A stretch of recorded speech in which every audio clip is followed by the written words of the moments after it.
Mabuting balita, ang ating advance team ay nakaabot at nalampasan ang massive at illegal na blockade ng China sa Bajo de Masinloc. Nalusutan ng advance party ng Atenito Coalition ang mga barko ng China na nakaharang sa Bajo de Masinloc. Ayon kay Rafaela David, co-convenor ng Atenito Coalition, matagumpay ang misyon, bagamat hindi naging madali para sa 10 volunteer ang paghahatid ng supply. Umabot sila ng 25 to 30 nautical miles away from Bajo de Masinloc at kahit na sila ay sinado ng isang Chinese naval vessel, naging successful ang kanilang pamimigay ng fuel at food dun sa mga mangingisda doon. Nasa 1,000 litro ng diesel fuel at 200 food packs ang naipamigay sa mga mangingisda sa Scarborough Shoal. Kung ang advance party ay nakalusot sa barikada ng mga Chinese vessel, ang 4 na main boats ng civilian convoy umabot hanggang 57 nautical miles lamang ang layo mula sa Bahura. Lubha na kasing mapanganib kung lalapit pa ang grupo. Basta ang priority rito, yung safety ng ating mga kasamahan, sa mga volunteers, mga crew, safety ng ating cargo at safety ng bangka. Dahil ito ay source ng kabuhayan to ng mga mangingisda. At hindi tayo nandito para maghanap ng away, hindi tayo nandito para maghanap ng gulo.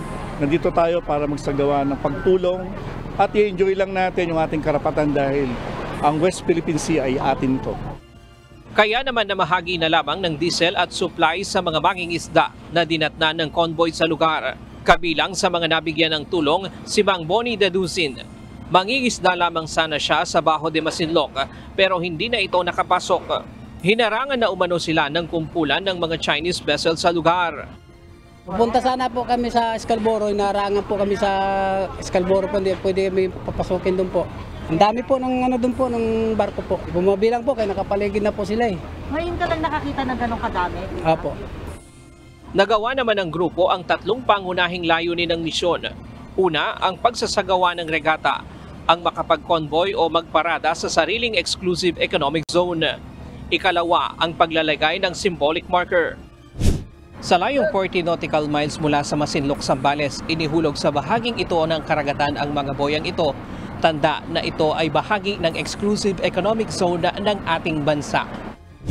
At ikatlo, ang magbigay ng tulong sa ating mga kababayang mangingisda. Hindi rin nilubayan ng mga Chinese Coast Guard vessel ang convoy. Mula 45 nautical miles pa lamang, unti-unti nang nagpakita ang mga CCG. 3 ang bumuntot sa convoy hanggang tumigil sa gitna ng karagatan na sakop na ng Bajo de Masinloc. Kinaumagahan, ipinakita ng mga mangingisda kung paano sila nanghuhuli ng isda sa mga payaw gamit ang lambat. Pagkatapos ay muling namigay ng ayuda at saka nagsimula ng maglayag pabalik sa Subic, Zambales. Subalit ang barko ng China patuloy pa rin sa pagbuntot sa civilian convoy. Diyos ang aming sandigan, serbisyo publiko ang aming pinahahalagahan.